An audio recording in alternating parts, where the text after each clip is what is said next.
Many highly functional adults navigate their careers and daily routines with complete competence, yet freeze up against a persistent, nagging feeling of isolation.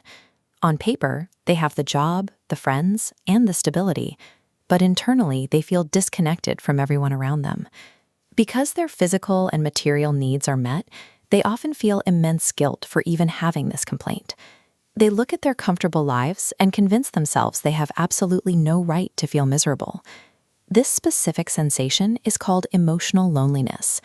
It is distinctly different from the temporary sadness of a bad day or a generalized existential dread. It is a literal, hollow ache caused by a severe lack of genuine interpersonal connection. Experiencing this emptiness does not mean your brain chemistry is flawed, and it is not a personal failure. This loneliness is a lingering, invisible symptom of a developmental deficit in the people who raised you. We can trace this emotional emptiness directly back to being raised by an emotionally immature parent.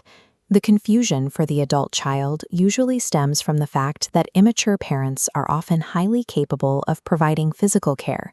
They provide food, pay for shelter, and take them to the doctor. But they are completely blind to emotional care, treating a child's inner life as an annoyance. Surviving an environment that provides physical safety but zero emotional response leaves a child with a profound gap where their sense of security should be. Because children cannot comprehend that their parents lack the psychological tools to connect, they assume the emptiness is their own fault. To understand how this damage happens, we have to look at how different parents handle stress. A mature parent processes their own feelings internally. If they are upset, they recognize it, manage it, and use words to explain what is happening. An emotionally immature parent lacks that internal filter. They rely on a mechanism called emotional contagion. They act out their unmanaged distress, flooding the room with tension and broadcasting their anxiety until someone else steps in to fix their mood. A child in this environment literally catches the parent's distress. Their nervous system recognizes the instability as a threat to their survival, so the child instinctively redirects all their own energy into soothing the adult.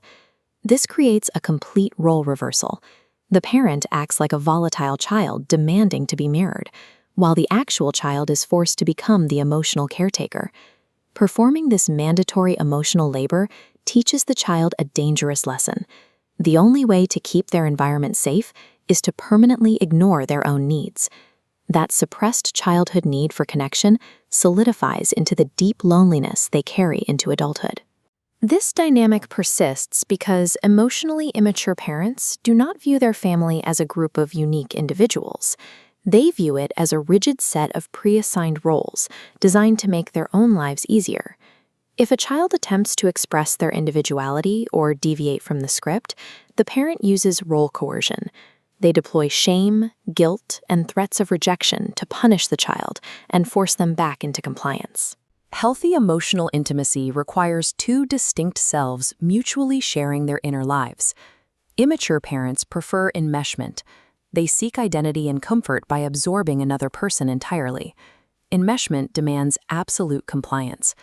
This is why these parents often play favorites, rewarding the most dependent child who mirrors their moods while actively rejecting the child who shows independence. True intimacy requires vulnerability. Because the immature parent is terrified of exposing their own deep insecurities, they actively destroy authentic connection. The child is kept at a safe, superficial distance, ensuring they are never truly known. It helps to step back and look at the parent's own history. Their emotional development did not freeze in a vacuum. Many of these parents were raised under an old-school generational model that prioritized strict obedience above all else. Children were expected to be seen and not heard, and expressing any complex emotion was met with harsh punishment. They're like over-pruned bonsai trees.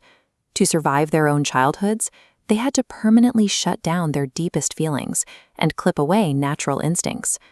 Understanding this history clarifies that their toxic behavior is not a malicious, calculated attack on you.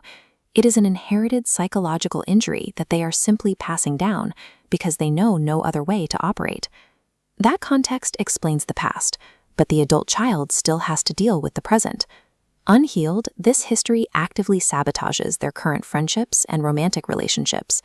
The primitive parts of the human brain equate safety with familiarity, and we instinctively gravitate towards situations we already know how to navigate, even if those situations are painful.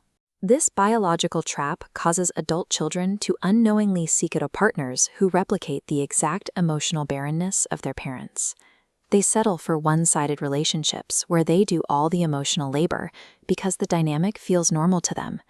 As long as a person remains in denial about their parents' limitations, they repeat this cycle. They continue accepting emotional table scraps, mistakenly believing that if they just try a little harder, it will eventually turn into love. The hard truth is that you cannot force an emotionally immature person to suddenly grow up. You cannot logic them into developing empathy, and you will likely never get the satisfying closure or apology you want. But you can protect yourself using what is called the maturity awareness approach. This involves stepping back and using clinical observation to detach emotionally from their reactions. When you accurately diagnose their behaviors in real time, recognizing a tantrum as emotional contagion or a demand as role coercion, you stop internalizing their anger. You realize their neglect is about their own anxiety, not proof of your unlovability. By objectively recognizing your parents' permanent limitations, you are free to drop your assigned role. You can let go of the guilt, stop trying to fix them, and start building a life filled with genuinely mature, reciprocal human connections.